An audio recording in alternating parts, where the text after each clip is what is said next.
అట్లాగే అందస్త్రీ పాటని. నమస్తే, మీతో కాసేపు కార్యక్రమానికి స్వాగతం. నేను మీ సంఘం మల్లేశ్వరి భరత్ సంఘం. సో ఈరోజు మీతో కాసేపు కార్యక్రమంలో కాసేపు ముచ్చటిద్దాం. పరిచయం అక్కర్లేని వ్యక్తి, సినీ లోకానికి కానివ్వండి, లేకపోతే రచయితల రంగానికి కానివ్వండి, అతను ఎవరో కాదు, సుద్దాల అశోక్ తేజ్ గారు మనతో పాటు ఉన్నారు. నమస్కారం సార్. నమస్తే నమస్తే Bharat sir, welcome to local product development organisation sir. Thank you. ముఖ్యంగా మీరు రావడం అండ్ మమ్మల్ని ఆశీర్వదించడం అనేది మా అదృష్టంగా భావిస్తున్నాము. ఎస్పెషల్లీ ఏంటంటే మీరు రీసెంట్గానే మొన్న ఉగాది నాడే మీ గురువు గారు అయినటువంటి సి నారాయణ రెడ్డి గారి అవార్డు తీసుకోవడం జరిగింది, ముఖ్యమంత్రి గారి చేతుల మీదుగా. సో ఈ అవార్డు అంటే మీరు ఇలాంటి అవార్డ్స్ ఎన్నో తీసుకున్నారు. ఈ అవార్డు గురించి మీరు కాస్త మా ప్రేక్షకులకు వివరిస్తారనేసి నేను ఆశిస్తున్నాను. అంటే నారాయణ రెడ్డి గారు నాకు ఒక కాంతి స్తంభం లాగా, దారి దీపం లాగా, ఆయనను చూస్తూ నేను ప్రభావితం అయ్యేవాడిని. ఆయన మాట, ఆయన సినిమాల్లో రాసే పాట, రేడియోలో వచ్చే పాట, ఆయన సభా కార్యక్రమాలలో మాట్లాడే ప్రసంగం, ఇవన్నీ నన్ను నిజంగా చెప్పాలంటే నన్ను ఇలా నడిపించాయి. మా నాన్న తర్వాత నేను పాటల తండ్రి అనేటువంటి వ్యక్తి నారాయణ రెడ్డి గారు. నేను సినిమాలోకి రాకన్నా ముందే నేను రాసిన పుస్తకాలకి ముందు మాట రాసినవాడు.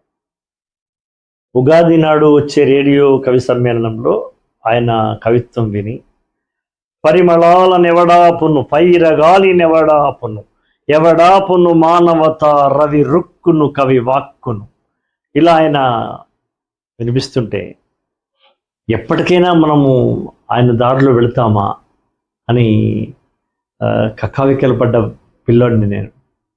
ఆయన రాసిన పాటలు విని ఎప్పటికైనా ఆయనతో సినిమాలో ఆయన పేరు ముందుండాలి, రెండో పేరు నాది ఉండాలి, అలా ఏదైనా సినిమా వస్తుందా, సినిమా రచయితను అయితానా, ఇలా ఆయన గురించి అనుకునేవాడిని. ఆయన ఏదన్నా పేపర్లో ఇంటర్వ్యూ చేసినా కూడా ఆయన ప్రశ్న ఇస్తే ఎలా జవాబు ఇవ్వాలి, ఇవన్నీ చాలా దగ్గరగా చదివాను. కానీ ఆయన నేను శిష్యుని కాదు, ఓకే, ప్రత్యక్ష శిష్యుని కాదు, ప్రతిక్షణ శిష్యుని లాగా. అలా ఆయన మీద ప్రేమ ఉండేది. తర్వాత ఆయనతో 35 నేను ఎప్పటి నుంచో 40 నుంచి పరిచయం. ఆయన నా మీద ఒక పుత్ర వాత్సల్యం ఆయనకు ఉండేది.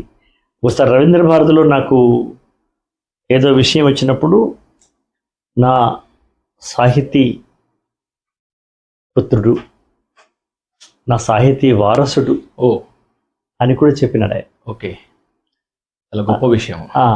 అలా ఇప్పుడు ఇవాళ అలా అంచెలంచెలుగా ఆయన చుట్టూ, ఆయన యొక్క రచన చుట్టూ, ఆయన చుట్టూ అల్లుకున్న నా ప్రేమ తంత్రి ఇవాళ రేవంత్ రెడ్డి గారి రూపంలో అదే అవార్డు, అదే నారాయణ రెడ్డి గారి అవార్డు రావడం అనేది చాలా చాలా సంతోషమైనటువంటి విషయం. అఫ్కోర్స్ నేను 22 years బ్యాకే నేను అబ్దుల్ కలాం గారితో నేషనల్ అవార్డు తీసుకున్నాను. ఎస్, అది అందరికి తెలిసిన విషయం. అవార్డ్స్ అనేది పెద్దగా కానీ ఒక సెంటిమెంట్ ఉంది దీంట్లో, ఒక చిన్న పితృపుత్ర అనుబంధం ఉంది ఇక్కడ. సో నేను ఎక్కువ ఆనందపడ్డటువంటి క్షణాలు. పోతే రేవంత్ రెడ్డి గారు is a dynamic and democratic CM. Absolutely daring and dashing. Gaddar అనేటువంటి పేరును సినిమా అవార్డ్స్కు మరో రూపంగా నంది అవార్డ్స్కు ప్రత్యామ్నాయంగా ఆయన ఎన్నుకోవడంలోనే ఆయన యొక్క ధైర్యం, సాహసం కనబడుతుంది. ఎందుకంటే గద్దర్ అన్నది చాలామంది భయపడతారు, ముఖ్యంగా ప్రభుత్వం బెదిరిపోతుంది. కానీ నేను అలా అనుకోలే. ప్రజాయుద్ధ నౌక అతని పేరు పెడదామనుకున్నాడు. అట్లాగే అందస్త్రీ పాటని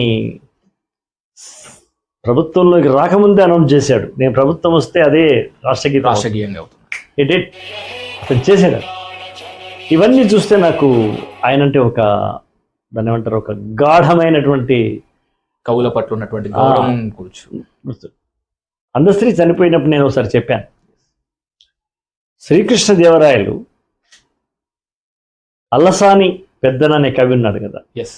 అల్లసాని పెద్దన పల్లకి మోసినాడు కృష్ణదేవరాయలు, పాడెమోయలేదు, పాలు పోయలేదు, చెవిలో అందస్త్రీ అని పిలవలేదు. అది చేసినటువంటి మహాపురుషుడు, మహాకవితా పోషకుడు రేవంత్ రెడ్డి గారు. ఆయనకు నేను, మా కుటుంబం కూడా రుణపడిపోయింది. ఎందుకంటే ప్రజాక్షేత్రంలో సినీ కవిగా నన్ను 25 జూన్ 2 నాడు నాకు అవార్డు, నవరత్న కవులలో నన్ను ఒకరిని చేర్చుకోవడం, ఎస్. మళ్ళీ మొన్న సినీ గద్దర్ అవార్డ్స్లో ఒక యనమండుగురు ప్రత్యేకంగా ఎన్టీఆర్ జాతీయ పురస్కారం చిరంజీవి గారికి, హైడ్రాజ్ జాతీయ పురస్కారం కమల్ హాసన్ గారికి, నారాయణ రెడ్డి గారి జాతీయ పురస్కారం నాకు, నాగేశ్వరరావు గారి జాతీయ పురస్కారం జయసుద్ గారికి, ఇలా ఒక యనమండుగురిని ఎన్నుకోవడం, అందులో కూడా నన్ను ఉంచడం అనేది రేవంత్ రెడ్డి గారికి నేను రుణపడిపోతున్నాను. అయితే ఆయన అనుసరిస్తున్న గాంధేయ నెహ్రూ మార్గం కూడా నాకు చాలా ఇష్టమే.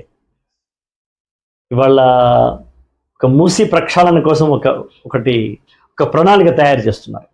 దాని సాధక బాధకాలు, ఆ రాజకీయ విషయాలు నాకు తెలియదు. బట్ ఆలోచనలో, ఆ దృక్పథంలో, ఎంచుకున్న మార్గంలో ఇవాళ బడ్జెట్ కూడా ఇవాళనే ప్రవేశపెట్టారు కదా. ఆ బడ్జెట్లో కూడా అటు భూ కబ్జాదారుల మీద ఒక పెద్ద ఉక్కుపాదం, అది ఎవరైనా సరే ఎంత నిండు నడి సిటీలో ఉన్నా కూడా దాన్ని తొలగించే ప్రయత్నం హైడ్రా ద్వారా చేయడం. ముఖ్యంగా మూసి అనేది లండన్లో ఒక థేమ్స్ నదిని, మన గుజరాత్లో ఒక సబర్మతి నదిని, అలాగే ఇంకా యమున వీటిని ప్రక్షాళన చేస్తూ మోదీ గారు ప్రభుత్వం చేయడం అనేది, సరే లండన్లో అది వేరే అనుకోండి, అలా మనం ఎందుకు చేయకూడదనే ఆలోచన రావడమే ఇట్ ఈస్ డైనమిక్ థాట్స్, ఒక సాహసోపేతమైన నిర్ణయం. దానికి చాలా ఎదుర్కోవాల్సి వస్తాయి. అయినా కూడా అలా ఎన్నుకోవడం అనేది చాలా గొప్ప విషయం. ఆయన వేస్తున్న ప్రతి అడుగు జాడలో నడవాలని ఉంది, ఆయన నుడుగు నీడలో ప్రయాణించాలని ఉంది, ప్రవహించాలని, ప్రసరించాలని, ప్రస్థానించాలని కూడా ఉంది.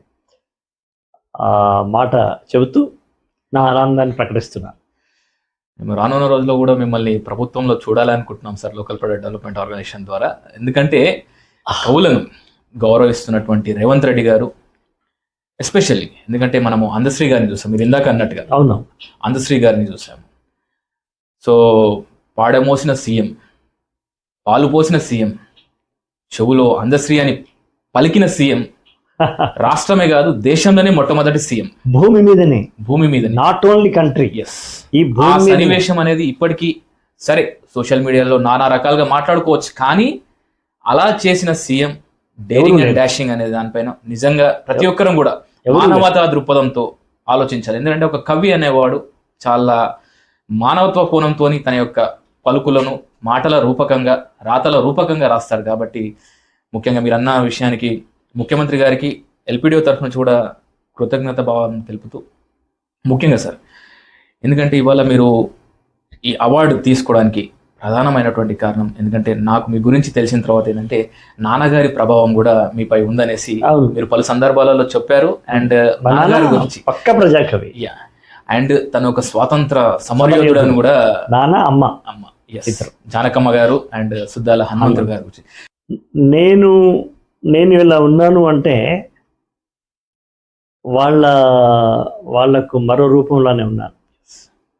ఒక మాట ఉంది, తండ్రి ఎప్పుడు చనిపోడు, కొడుకు రూపంలో బతికే ఉంటాడు అంటారు. నేను అదే భావిస్తాను. నాకు ఇవాళ ఈ జీవితం ఎంతో కొంత గుర్తింపు, లేదా నేను కొన్ని మంచి పాటలు రాసినడానికి కారణం నాకు అమ్మ నాన్ననే, ఇక మరొకరు కాదు. అంటే ఆయన అనేకమైనటువంటి ప్రజా గీతాలు రాశాడు. ఆయన నైజాం రాజుకు వ్యతిరేకంగా సాయుధ పోరాటం చేసినటువంటి విప్లవ కవి. ఆయన పెన్ను గన్ పట్టుకొని చావోరేవో తేల్చుకున్నటువంటి పని. నిజాం రాజు గారు ఆ రోజులలో నాన్నను షూట్ ఎట్ సైట్ అనేది శాసనం చేసినాడు. లక్కీగా బతికినారు అనుకోండి. అలాంటి వాళ్ళ కడుపులో పుట్టడం అనేదే నేను చేసుకున్న పుణ్యం. ఇవాళ నాకు దక్కుతున్న ఆ పుణ్య ఫలం ఏదైనా వాళ్ళ వల్లనే, వాళ్ళ కడుపులో పుట్టడం వల్లనే ఈ ఫలం దక్కింది. ఇంకా ఏ ఫలమైనా దక్కినా అదే అని నేను పూర్తిగా ప్రజలకు కానీ మీకు కానీ మీ ఛానల్కి కానీ తెలియజేసుకుంటున్నాను. అలా నాన్న గురించి అమ్మ గురించి నేను పాండురంగడు సినిమాలో పాట రాశాను. నీ నెత్తుటి ముద్దయ్య నా అందమైన దేహమని, బిడ్డ బతుకు దీపానికి తల్లి పాలె చమురని, మాతృదేవో భవ అన్న మాట మరిచాను అనే పాట ఉంటుంది. అది రాశాను. అక్కడ నేను మా అమ్మని దృష్టిలో పెట్టుకుని రాశాను. సినిమాలో కథలు పాత్రలు ఎవరు ఏమైనా నేను అమ్మ గురించి రాసినప్పుడు మా అమ్మని పెట్టుకున్నాను. అట్లాగే మా నాన్న గురించి రాసినప్పుడు అందులో నాన్న గురించి వస్తుంది. అవునండి. నాన్న నీ గుండెలపై నడక నేర్చుకున్నానని, నీ చూపుడు వేలితో లోకాన్ని చూశానని, నాన్నను పూజిస్తే ఆది దేవుని కది అందునని, అమ్మకు బ్రహ్మకు మధ్యన నాన్నే ఒక నిచ్చెనని. అమ్మ జన్మ, నాన్న జ్ఞానం. అమ్మకు బ్రహ్మకు మధ్యన ఉన్నది నిచ్చెన, అవర్ ఫాదర్. ఇది మా నాన్న దృష్టిలో పెట్టుకునే రాశాం. వాళ్ళ ప్రభావం లేకుండా నా పాట లేదు, వాళ్ళ ప్రభావం లేకుండా నా మాట లేదు. వాళ్ళ తర్వాత నన్ను నడిపించినటువంటి వాళ్ళు నారాయణ రెడ్డి గారు మాత్రమే. అలా నేను వాళ్ళు అమ్మని నాన్నని నారాయణ రెడ్డి గారిని నేను కేవలం పితృ అట్లా భావిస్తాను. నేను స్వతంత్ర పనుల యొక్క ఆశయాలను తీసుకెళ్తున్నటువంటి సంస్థ కాబట్టి, అంటే మెయిన్ ఏంటంటే మన స్థానికంగా ఉన్నటువంటి ఉత్పత్తులు. ఇవాళ మనము స్థానికంగా మనం ఒక భూమిని తీసుకుందాం సార్. మన భూమిలో వాటా 51% దాటిందంటే భూమిపైన పట్టుపోతే స్వతంత్రం ఉన్నటువంటి హక్కు పోయినట్టే అనే దాంట్లో మా నాన్నగారు ఎప్పుడు చెప్పేవారు అనమాట. సో ఆ దాంట్లో భాగంగా మనం ఈ యొక్క సంస్థని, అంటే లోకల్ ప్రొడక్ట్ డెవలప్మెంట్ ఆర్గనైజేషన్ అనే సంస్థని రన్ చేస్తూ అండ్ వాళ్ళని గుర్తు చేస్తూ అండ్ రానున్న తరాలకు కూడా, ఎందుకంటే ఈ యొక్క స్ఫూర్తిని మనం అట్లీస్ట్ ఒక 100 సంవత్సరాలైనా తీసుకెళ్ళి, తెచ్చిన స్వతంత్రం కనీసం ఒక 100 సంవత్సరాలైనా కూడా స్వాతంత్రాన్ని మనం అనుభవించాలంటే మన ఉత్పత్తులను మనం విక్రయించాలి, మన సంస్కృతి సాంప్రదాయాలను గౌరవించాలనేసి స్థాపించినటువంటి సంస్థ. మన ఉత్పత్తుల్ని మనం గౌరవించడం అంటే మన మట్టికి మనం నమస్కారం చేయడమే. మన మాతృభూమికి వందే మాతరం అంటామే. వందే మాతరానికి మరో రూపమే ఇప్పుడు మీరు చేస్తున్న స్థానిక ఉత్పత్తుల ప్రోత్సాహం చేస్తున్నారు. మట్టిని మనం గౌరవించడం అంటే మన జననీ జన్మభూమి ఇచ్చే స్వర్గాదపి గరియస్ కదా. అమ్మ కన్నా మాతృభూమి కన్నా స్వర్గం ప్రపంచంలో ఎక్కర్లేదు. నేను మీరు ఎన్నుకున్న ఎల్పిడిఓ ఏదో లోకల్ ప్రోడక్ట్, ఈ ఎల్పిడిఓ కూడా ఒక వందే మాతరం లాంటిదే. వందే మాతరం అంటే ఏంటి? నమస్కారమే కదా. మాతృభూమికి నమస్కారం. వందే మాతరం అంటే మరో ఏం కాదు. బెంగాలీలో మాతర అంటే మట్టి, అంటే మాతృభూమి. వందే మాతరానికి మరో రూపంగానే మనం భావించాలి ఎల్పిడిఓ. మనం మన భూమికి చేస్తున్నటువంటి భూమికి ఇస్తున్న గౌరవం, భూమికి చేస్తున్న సత్కారం, భూమిని మనము ఆరాధించే విధానమే ఎల్పిడిఓ. కనుక ఇది మీ ఆశయం చాలా గొప్పది. బట్ ఇట్ విల్ కమ్, తప్పకుండా వస్తుంది. అయితే దానికి కొంచెం మనం ప్రచారము అనేది కూడా మనం ప్రచార మాధ్యమం సహాయం తీసుకోవడము, గవర్నమెంట్ సహాయమా, స్వచ్ఛంద సంస్థల సహాయమా, స్థానిక ఉత్పత్తులని మనం కాపాడుదాం. స్థానిక ఉత్పత్తుల్ని కాపాడడం అంటే మన భూతలానికి మనం నమస్కారం చేయడమే అనే పద్ధతిలో ఒక వాక్ చేయించండి, పిల్లలతో వాక్ చేయించండి. పొల్యూషన్ మీద ఇది ఒక అటాక్ అని చెప్పండి.